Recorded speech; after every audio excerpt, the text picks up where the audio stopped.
Hello friends. आज हम लोग क्वालिटेटिव और क्वांटिटेटिव ट्रेड्स के बारे में समझेंगे। ठीक है। जैसा कि हमने आपको बताया था कि जो प्रत्येक लक्षण है वो जीन से निर्धारित होते हैं। ठीक है। अब इनमें से कुछ लक्षण जो हैं वो सिंगल या फिर फ्यू जीन से निर्धारित होते हैं, जबकि कुछ लक्षण जो हैं वो बहुत सारे जीन से निर्धारित होते हैं। ठीक है। ऐसे लक्षण जो कि सिंगल या फिर फ्यू जीन से निर्धारित होते हैं उनको हम क्वालिटेटिव ट्रेट बोलते हैं। ठीक है। जबकि ऐसे लक्षण, ऐसे ट्रेट जो कि बहुत सारे जीन से निर्धारित होते हैं उनको हम क्वांटिटेटिव ट्रेट्स बोलते हैं। क्वांटिटेटिव ट्रेट्स को हम पॉलीजेनिक ट्रेट्स या फिर मेट्रिक ट्रेट्स भी बोलते हैं। ठीक है। जैसा कि हमने आपको कैरेक्टर और ट्रेट में डिफरेंस बता रखा है, तो यहाँ पे हमको लगता है बताने की जरूरत नहीं है। ठीक है। तो अभी हम लोग क्वालिटेटिव और क्वांटिटेटिव ट्रेट्स में अंतर को समझेंगे। ठीक है। देखिए, इसमें कई पैमाने हमने लिख रखे हैं। इन सारे पैमाने के बेस पे हम क्वालिटेटिव और क्वांटिटेटिव कैरेक्टर्स या फिर ट्रेट्स के बीच में डिफरेंस समझेंगे। ठीक है। तो देखिए, पहला जो पैमाना है वो है जीन इन्वॉल्व। जैसा कि हमने बताया कि जो क्वालिटेटिव ट्रेट्स हैं, क्वालिटेटिव कैरेक्टर्स हैं, इसमें सिंगल या फिर फ्यू जीन इन्वॉल्व होते हैं। ठीक है। जबकि क्वांटिटेटिव ट्रेट्स में बहुत सारे सेवरल जीन्स इन्वॉल्व होते हैं। ठीक है। नेक्स्ट जो पैरामीटर है वो है इफेक्ट ऑफ इंडिविजुअल जीन। अब चूंकि यहाँ पे बहुत सारे जीन जो है इन्वॉल्व है किसी एक कैरेक्टर्स के लिए, सपोज डेट हम यहाँ पे ईल्ड मान लें। ठीक है। ईल्ड जो है ये पॉलीजेनिक कैरेक्टर्स है। ठीक है। ईल्ड जो है ये पॉलीजेनिक कैरेक्टर है। मोस्ट ऑफ द जो इकोनॉमिक कैरेक्टर्स हैं वो पॉलीजेनिक नेचर के ही हैं। ठीक है। जैसे कि नंबर ऑफ ब्रांचेज पर plant, number of grains per year, number of year पर प्लांट। तो इस तरीके से मोस्ट ऑफ दी जो ट्रेड्स हैं वो क्वांटिटेटिव ट्रेड्स हैं। ठीक है। तो जैसा कि यील्ड जो है ये क्वांटिटेटिव ट्रेड्स है, ये बहुत सारे जीन से निर्धारित हो रहा है। अब इसमें जो सिंगल जीन का इफेक्ट होगा वो क्या होगा, बहुत ही स्मॉल होगा, क्योंकि बहुत सारे जीन हैं और इसको मिल करके निर्धारित कर रहे हैं। तो सिंगल जीन का जो इफेक्ट होगा वो बहुत ही स्मॉल होगा, लेकिन क्यूमुलेटिव नेचर का होगा। क्यूमुलेटिव नेचर का होने का क्या मतलब है कि भाई ये अगर जीन जो है इस पे इफेक्ट डाल रहा है और दूसरा ये इफेक्ट डाल रहा है, तो इन सभी का मिला जुला इफेक्ट यहाँ पे आएगा। तो इस तरीके से इसमें क्यूमुलेटिव इफेक्ट होता है और सभी जीन्स का जो इफेक्ट होता है वो इक्वल होता है। ठीक है। तो जैसा कि दूसरा पैरामीटर जो दिया हुआ है कि इफेक्ट ऑफ इंडिविजुअल जीन, तो इंडिविजुअल जीन का जो इफेक्ट होता है वो क्वालिटेटिव ट्रेट्स में तो लार्ज होता है और डिटेक्टेबल होता है। जैसे कि क्वालिटेटिव ट्रेट्स की अगर बात करें तो फ्लावर कलर। ठीक है। Flower colour. अब कैपिटल आर हो गया या कैपिटल आर स्मॉल आर हो गया तो ये फिर रेड हो गया। अगर स्मॉल आर हो गया तो फिर ये व्हाइट हो गया। तो ये जो है लार्ज इफेक्ट है। ठीक है। ये क्या है, लार्ज इफेक्ट है और डिटेक्टेबल है, इसको हम डिटेक्ट कर सकते हैं। ठीक है। इंडिविजुअल जीन का इफेक्ट हम यहाँ पे डिटेक्ट कर सकते हैं in case of qualitative trait, जबकि in case of quantitative traits we can't detect. ठीक है। तो यहाँ पे क्या होता है, इंडिविजुअल जीन का जो इफेक्ट होता है वो स्मॉल होता है और अनडिटेक्टेबल होता है, जिसको हम डिटेक्ट नहीं कर सकते। ठीक है। नेक्स्ट जो पैरामीटर है वो है वेरिएशन।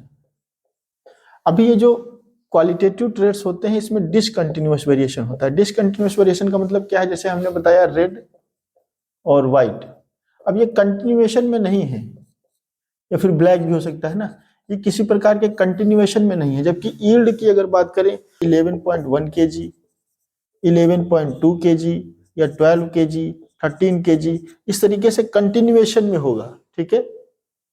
तो ये जो वेरिएशन कहलाता है ये कंटिन्यूअस वेरिएशन कहलाता है, क्योंकि इसमें सेवरल जीन है और सभी का एक क्यूमुलेटिव इफेक्ट है। ठीक है। तो यहाँ पे पॉलीजेनिक ट्रेट्स में क्या होगा, कंटिन्यूअस वेरिएशन होगा, जबकि ओलिगोजेनिक कैरेक्टर्स में या फिर क्वालिटेटिव कैरेक्टर्स में ये जो डिफरेंस होगा, जो वेरिएशन होगा, ये क्या होगा, डिसकंटिन्यूअस वेरिएशन होगा। ठीक है।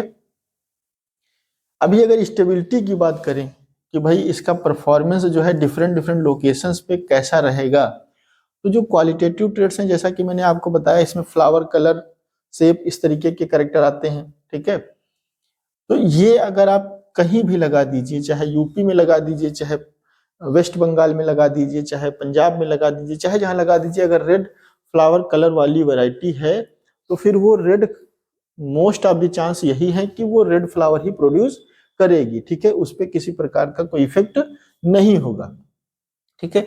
जबकि ये जो यील्ड है इसमें बहुत ही कम चांस है कि वो जो है सभी जगह पे सभी इन्वायरमेंट्स में स्टेबल परफॉर्मेंस दे सके। तो जो क्वालिटेटिव कैरेक्टर्स होते हैं, क्वालिटेटिव ट्रेट्स होते हैं, इनकी स्टेबिलिटी हाई होती है, जबकि जो क्वांटिटेटिव ट्रेट्स होते हैं इनकी जो स्टेबिलिटी होती है वो लो टू मीडियम होती है, ठीक है, लो टू मीडियम होती है, ठीक है। अभी ग्रुपिंग इनटू डिस्टिंक्ट क्लासेज। अब ये जो क्वालिटेटिव कैरेक्टर्स है, जैसा कि मैंने आपको बताया भाई, आप ग्रुप कर सकते हैं रेड, व्हाइट या फिर ब्लैक, इस तरीके से ग्रुपिंग कर सकते हैं, डिफरेंट डिफरेंट ग्रुप में जो है आप इसको बांट सकते हैं क्वालिटेटिव ट्रेट्स को, ठीक है। लेकिन क्वांटिटेटिव ट्रेट्स को आप डिफरेंट ग्रुप में बांट नहीं सकते हो, क्योंकि यील्ड जो है कभी भाई 10 केजी आई, कभी 12 केजी आई, कभी 13 केजी आई, कभी 13.1 केजी आई, कभी 14 केजी आई, कभी 15 केजी, इस तरीके से ये कंटिन्यूएशन में होगा, तो इसको आप डिफरेंट क्लासेज में बांट नहीं सकते हो, ये पॉसिबल नहीं है, ठीक है। नेक्स्ट जो पैरामीटर है वो है इफेक्ट ऑफ इन्वायरमेंट। तो जो क्वालिटेटिव ट्रेट्स होते हैं, क्वालिटेटिव कैरेक्टर्स होते हैं, इस पे जो इन्वायरमेंट्स का इफेक्ट है वो बहुत ही लिटिल होता है, ठीक है। इन्वायरमेंट से ये बहुत ही कम इफेक्ट होते हैं। जैसे कि रेड अगर फ्लावर कलर वाला प्लांट्स है तो अगर बारिश होगी तब भी वो रेड फ्लावर ही प्रोड्यूस करेगा, अगर बारिश नहीं होती है तब भी वो रेड फ्लावर कलर प्रोड्यूस करेगा, ठीक है। लेकिन अगर यील्ड की बात करें, चूंकि यील्ड जो है एक क्वांटिटेटिव ट्रेट्स है, अगर यील्ड की बात करें तो अगर बारिश बहुत ज्यादा हो जाती है तब भी यील्ड घट जाएगी, अगर बारिश कम होती है तब भी यील्ड घट जाएगी। तो जो क्वांटिटेटिव कैरेक्टर्स होते हैं ये इन्वायरमेंट से बहुत ज्यादा इफेक्ट होते हैं, हाईली इफेक्ट होते हैं। नेक्स्ट जो अभी पैरामीटर्स है वो है मेट्रिक मेजरमेंट, ठीक है। तो जैसा कि हमने आपको बताया कि क्वालिटेटिव ट्रेट्स में फ्लावर कलर, शेप एटसेट्रा आते हैं, ठीक है। तो ये जैसा कि आप देख रहे हैं भाई, रेड है और व्हाइट है, तो इनको तौलने नापने की कोई जरूरत नहीं है, जिनको आप देख करके बता सकते हो, ठीक है। तो इनका जो मेट्रिक मेजरमेंट है भाई मेट्रिक मेजरमेंट जो है ये पॉसिबल नहीं है, ठीक है। जबकि जो क्वांटिटेटिव ट्रेट्स हैं, क्वांटिटेटिव कैरेक्टर हैं, इनका मेट्रिक मेजरमेंट पॉसिबल है भाई, इनको हम तौलते नापते हैं, ठीक है।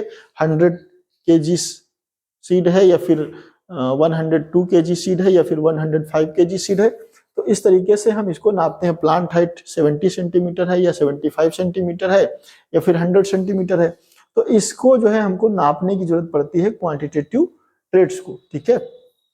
तो मेट्रिक मेजरमेंट क्वालिटेटिव कैरेक्टर्स का पॉसिबल नहीं है, जबकि क्वांटिटेटिव कैरेक्टर्स का पॉसिबल है, ठीक है।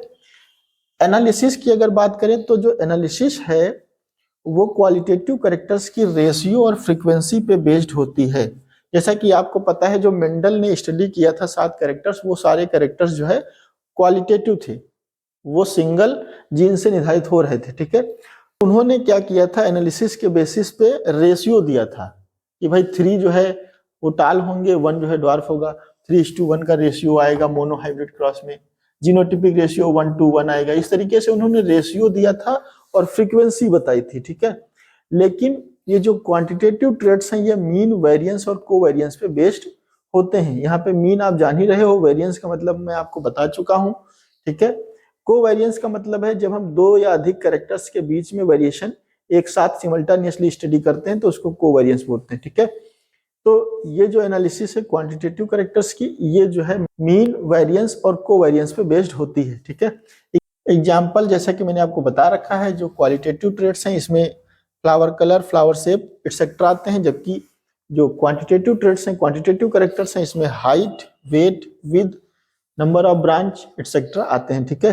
तो इस तरीके से हमने क्वालिटेटिव ट्रेट्स और क्वांटिटेटिव ट्रेट्स के बीच में डिफरेंस को समझा, ठीक है। अभी हम लोग जानेंगे पॉलीजीन्स हैं क्या, ठीक है। पॉलीजीन्स ऐसे जीन्स हैं जिनका जो इफेक्ट है, जिनका जो किसी भी कैरेक्टर्स या ट्रेड पे इफेक्ट है वो बहुत ही स्मॉल होगा, ठीक है। स्मॉल होगा, लेकिन क्या होगा, क्यूमुलेटिव नेचर का होगा या फिर एडिटिव नेचर का होगा, ठीक है, या फिर एडिटिव नेचर का होगा। तो ऐसे जीन्स को हम क्या बोलते हैं, पॉलीजीन्स, ठीक है। ऐसे जीन्स को हम बोलते हैं पॉलीजीन्स, जिनका इफेक्ट जो होगा किसी पर्टिकुलर कैरेक्टर्स पे वो स्मॉल होगा लेकिन क्यूमुलेटिव नेचर का होगा, ठीक है। जैसे कि हमने आपको एग्जांपल अभी दिया था कि ये भाई यील्ड है और ये जो है जीन 1 जीन 2 और जीन 3, जीन 4, इस तरीके से कई जीन से निर्धारित हो रही है। ठीक है, अब इसमें प्रत्येक जीन का जो इफेक्ट होगा वो तो स्मॉल तो होगा, लेकिन सबका जो मिला जुला इफेक्ट आएगा वो होगा। ठीक है, क्यूमुलेटिव नेचर का होगा। ठीक है, अब जैसा कि मैंने आपको बताया जो पॉलीजीन्स है ये इसको गवर्न करते हैं, क्वांटिटेटिव ट्रेड्स को गवर्न करते हैं। ठीक है, क्वांटिटेटिव ट्रेड्स को गवर्न करते हैं। ठीक है, अभी हम लोग पॉलीजीन्स के जो फीचर हैं उनको डिस्कस कर लेते हैं। ठीक है, फीचर क्या है, जैसा कि मैंने आपको बताया कि भाई ये क्वांटिटेटिव कैरेक्टर्स को गवर्न करते हैं। दूसरा क्या है, इनका जो इंडिविजुअल इफेक्ट है वो इंडिविजुअल इफेक्ट जो है किसी भी कैरेक्टर्स पे वो हम डिटेक्ट नहीं कर सकते हैं, वो बहुत ही स्मॉल होता है। ठीक है, पॉलीजीन्स जो है इनका जो एक्सप्रेशन है वो इन्वायरमेंट से बहुत ज्यादा इफेक्ट होता है। ठीक है, इसमें प्रत्येक जीन का जो इफेक्ट होता है वो क्या होता है, इक्वल होता है। ठीक है, प्रत्येक जीन का जो इफेक्ट होगा वो इक्वल होगा। ठीक है, अभी ये जो पॉलीजीन्स हैं ये प्लियोट्रॉपिक नेचर के होते हैं। ठीक है, ये प्लियोट्रॉपिक नेचर के होते हैं। प्लियोट्रॉपिक नेचर होने का मतलब क्या है कि एक जीन का मैनीफोल्ड इफेक्ट होगा। एक जीन है वो बहुत सारे कैरेक्टर्स को निर्धारित करेगा। जैसा कि हमने आपको बताया कि ये ईल्ड है, ईल्ड बहुत सारे जीन से निर्धारित हो रही है। यहाँ पे जीन 1 है, जीन 2 है, जीन 3 है और जीन 4 है। ठीक है, ये बहुत सारे जीन से निर्धारित हो रही है। ठीक है, अब ये जो जीन है इसका मैनीफोल्ड इफेक्ट होगा। जैसे कि हम अगर कहें कि भाई ईल्ड बढ़ रही है तो ईल्ड बढ़ने के साथ साथ उसमें नंबर ऑफ ब्रांचेज भी बढ़ रही होंगी, नंबर ऑफ स्पाइकलेट्स भी बढ़ रही होंगी, या फिर ग्रेन का जो साइज है वो भी इंक्रीज हो रहा होगा। ठीक है, तो ये जो जीन है इंडिविजुअल जीन है ये प्लियोट्रॉपिक नेचर का होता है। ये एक कैरेक्टर्स को नहीं बहुत सारे कैरेक्टर्स को गवर्न करता है। ठीक है, जो इंडिविजुअल जीन होगा, इंडिविजुअल पॉलीजीन जो होगा वो बहुत सारे कैरेक्टर्स को गवर्न करेगा। इसलिए हम कहते हैं कि ये जो पॉलीजीन है ये प्लियोट्रॉपिक नेचर के होते हैं। ठीक है, अभी जैसा कि हमने आपको बताया कि जो क्वांटिटेटिव कैरेक्टर्स होते हैं, क्वांटिटेटिव ट्रेड्स होते हैं, ये कंटिन्यूअस वेरिएशन शो करते हैं। तो कंटिन्यूअस वेरिएशन क्या है इसको हम लोग समझते हैं। कंटिन्यूअस वेरिएशन का मतलब क्या है कि एक ऐसा वेरिएशन जो कि कंटिन्यू फॉर्म में हो। ठीक है, जिसको हम डिफरेंट ग्रुप में क्लासिफाई ना कर सकें। जैसे कि ईल्ड की हम बात कर रहे हैं। ठीक है, ईल्ड की हम बात कर रहे हैं तो भाई ईल्ड 10 kg हो गया, 12 kg हो गया, 12.1 kg हो गया, 12.3 kg हो गया। तो इस तरीके से ये कंटिन्यूएशन फॉर्म में हो सकता है। ठीक है, तो इसको हम डिफरेंट डिफरेंट क्लासेज में क्लासिफाई नहीं कर सकते।